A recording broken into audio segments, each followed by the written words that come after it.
Chapter 8 Close Call. I have made a decision, Papa said that evening. The family was gathered outside their wigwams, once again listening to the distant singing and laughter from the voyageurs' camp. Tomorrow morning we will take down our lodge. We're going to cross the water again and make a summer camp on the mainland. He looked at Grandmother. I hope you and Yellowwing will join us, but I am speaking for my wife and daughters. For a moment no one spoke. Grandmother's eyes widened. Mamma nodded silently. Suzette, who was holding Charlotte, felt her jaw drop. Our trouble started before we even arrived, Papa pointed out. Someone damaged our canoe. Then I'm accused of stealing. I even lost my cross. He gestured to his waist, where his beautiful silver crucifix usually hung on the woven band. Many signs that it's time to leave. Oh, Papa, no! Suzette couldn't hold the words inside. I know you love La Pointe, Mignon, Papa said, but there's a cloud hanging over this lodge. My friends ask me to sing and laugh with them, but I am too troubled. And every time I pass Captain Damboise or one of the other fort men, I know they are thinking, did Philippe do it? Did Philippe steal the furs? He shook his head. No, it's better to be out of sight until the trouble blows over. Suzette lay her cheek against Charlotte's dusting of black hair. Worry twisted her insides, and her thoughts bubbled like a kettle of maple sap at sugaring time. The only way to truly set matters right was to find the thief. Then Papa's name would be cleared, and the trappers' competition could go on. But how could she find the thief if they were on the mainland? It might look worse if you leave now, Yellowwing pointed out. Papa shrugged. How can it look worse? D'Amboise has already searched my lodge. He has insulted me. I have too much pride to stay here. Grandmother spoke for the first time. You're right. Yellowwing and I will come with you. It won't be so bad, Yellowwing added. We will have the best fishing spots to ourselves.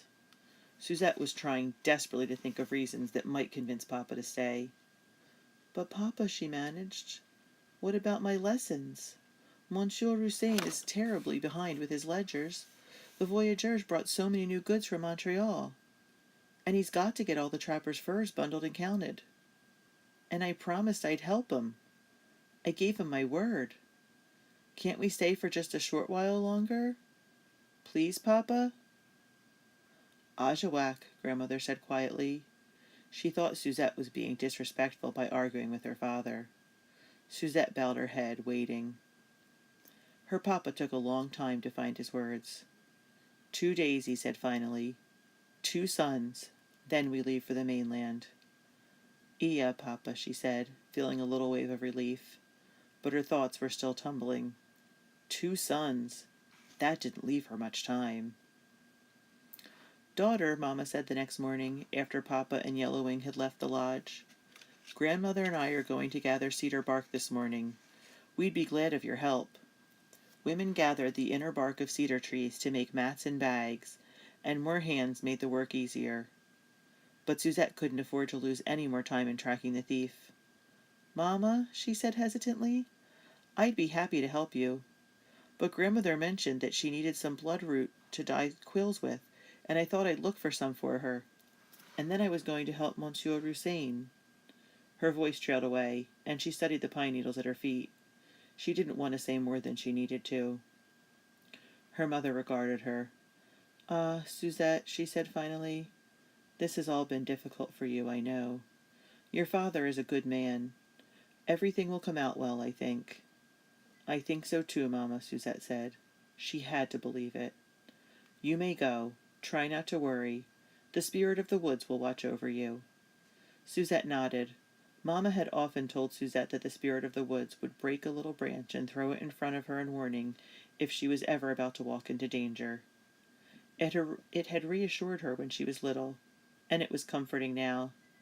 Yeah, Mama, she said. I'll be careful. Suzette packed some pemmican in a pouch, with an empty birch bark maycap on her hip to hold any bloodroot or food she might find, and tobacco to offer in thanks. She set off, and pemmican was a mixture of dried meat and fat. They would pound the meat up with a stone, and sometimes they would add dried berries and pound those with a stone and mix it with the fat. and then it would last for a really long time, like about 10 years before it would go bad. And a macaque was like a bucket or a pail that she could carry to hold things with. From the Ojibwe camp on the southwestern shore, Suzette headed north. Captain D'Amboise had said Jacques Dupree's camp was on the northeast end of the island, beyond Big Bay. La Pointe Island was long and narrow, more than a usual day's walk from end to end, but Big Bay was only part way toward the island's northeastern end. Suzette was traveling light, and her winter spent setting snares and helping her parents haul meat and pelts through the deep snow had made her strong. She hoped to find the camp by midday. A narrow trail led north through the forest of spruce, birch, and pine trees. She passed the area where she and grandmother had once dug wild ginger and the chokeberry trees the island women harvested every year. But soon she had left behind familiar landmarks. The sun was high overhead by the time Suzette reached the sandy beach at Big Bay. She had often paddled here with Mama to cut bulrushes from the bog stretching inland from the bay, but now she looked out over the glittering waters of Lake Superior, which disappeared into the horizon. A tiny island jutted from the water like the fin on a trout, but there were no canoes in sight. Now what, she wondered, munching some pemmican. She guessed Dupree's camp was farther north. Beyond the beach the shoreline was rocky, and she jumped from boulder to boulder until she reached a tall rock wall rising straight from the lake. Then she found a faint trail that climbed the bluffs skirting the shore. Swallows swooped and dove near the water. Suzette let her pace slow. She proceeded cautiously, alert for any sign that she was nearing the camp. She had been taught to walk silently and to use all of her senses to explore the forest. Her nose found the camp first, a faint whiff of stale smoke. For a moment she stood rooted. What was she doing here? What would Mama say about her daughter creeping around the camp of an illegal trader? What would Dupree do if he found her? A gull called from overhead, as if laughing at her. "Just go on," Suzette ordered herself angrily. Taking a deep breath, she left the path and crept through the underbrush, following her nose. Finally she stopped, crouching behind an ancient white pine near a small clearing. She listened. Hearing nothing, she slowly peered around the trunk.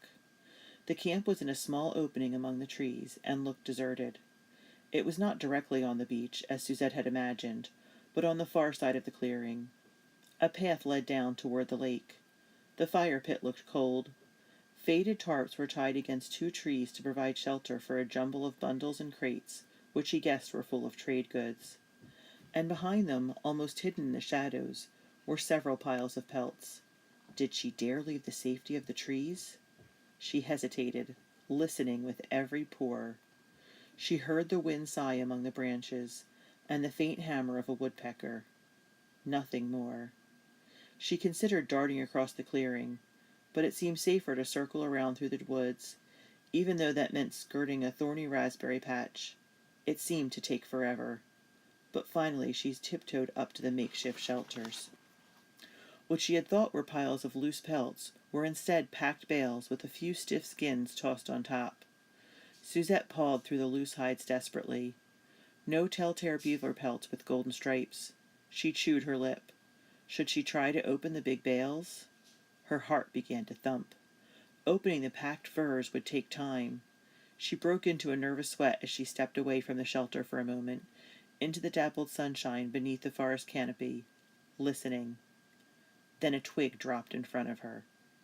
Suzette froze, staring at the tiny bit of a branch beside her moccasin. Her skin tingled. Perhaps it was no more than a twig knocked to the ground by a squirrel. But she was suddenly afraid. Hide, she thought, and at the same moment she heard voices approaching from the lake path. She looked around quickly for a hiding place. Only a thin strip of scrubby wood shielded her from the lake shore. Most of the clearing was bounded by open spruce and pine forest. With no better choice, she darted to the raspberry thicket, slipping around the worst of the briars and ignoring the sting of those that plucked at her arms. She spied an ancient fallen tree among the undergrowth and dropped to the ground behind it just as 2 men came around the bend in the trail. Her body made no sound, but she misjudged the macaque. It brushed against a dead branch, snapping off the tip. "What was that?" a man said. He spoke French with a heavy accent that Suzette didn't recognize. She pressed close to the ground, hardly daring to breathe. What was what? I didn't hear anything, the second man spoke in fluent French. I heard something, Dupree. Suzette's heart raced. Dupree? This was the man. You heard nothing more than a rabbit in the brush, the French voice, Dupree said.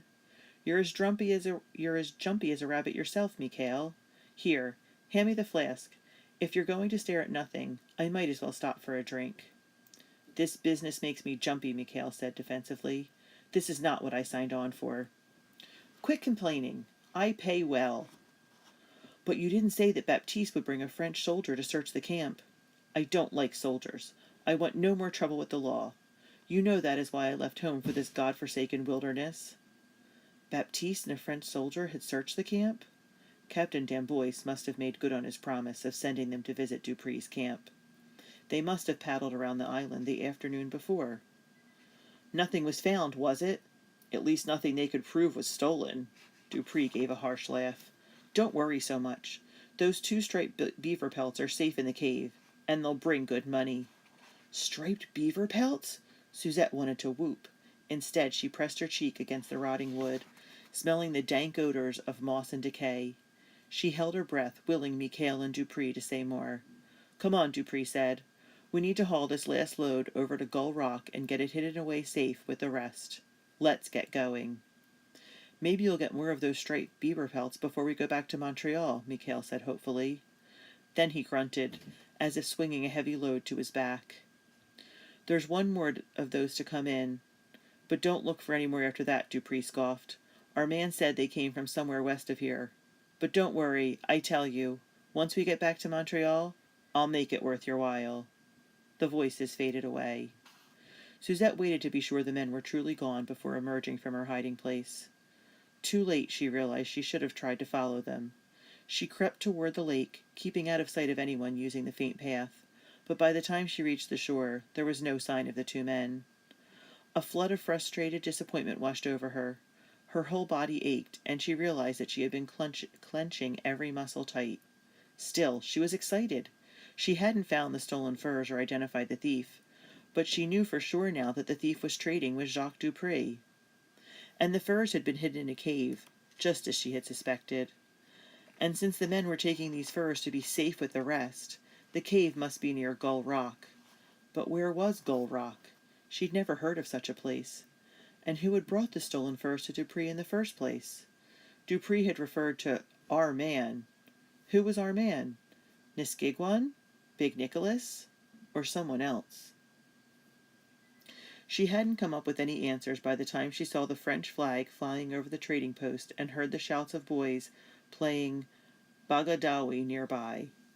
The trail emerged from the forest near a back corner of the stockade. As she left the woods, Suzette could smell roasting venison. The afternoon was lengthening. She began to run lightly, anticipating whatever meal was waiting at her own lodge. Then she rounded another corner of the stockade and stopped abruptly. 2 soldiers were leading a man into the fort. She could tell by the way the soldiers led him that he was a prisoner. Captain D'Amboise and Roussain were with them. A small group of Ojibwe people and voyageurs stood back watching. Then Suzette got a better look, and her heart plummeted. The prisoner was Papa. No, she screamed, and launched toward the gate. She caught up with them just inside the fort gate. She tried to reach Papa, but Captain D'Amboise caught her.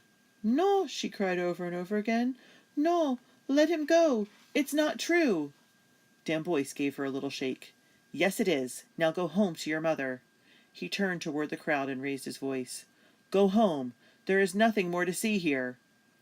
Suzette tried again to reach her father, even just to look into his eyes, but the soldiers blocked her, and Papa's head hung low to his chest. He must have heard her, but he did not turn his head. It's not true, Suzette sobbed. She grabbed D'Amboise's arm, frantic to make him listen. Papa didn't do it. I know he didn't do it. Yes, he did, D'Amboise shouted. We have proof. Do you hear me? We have proof.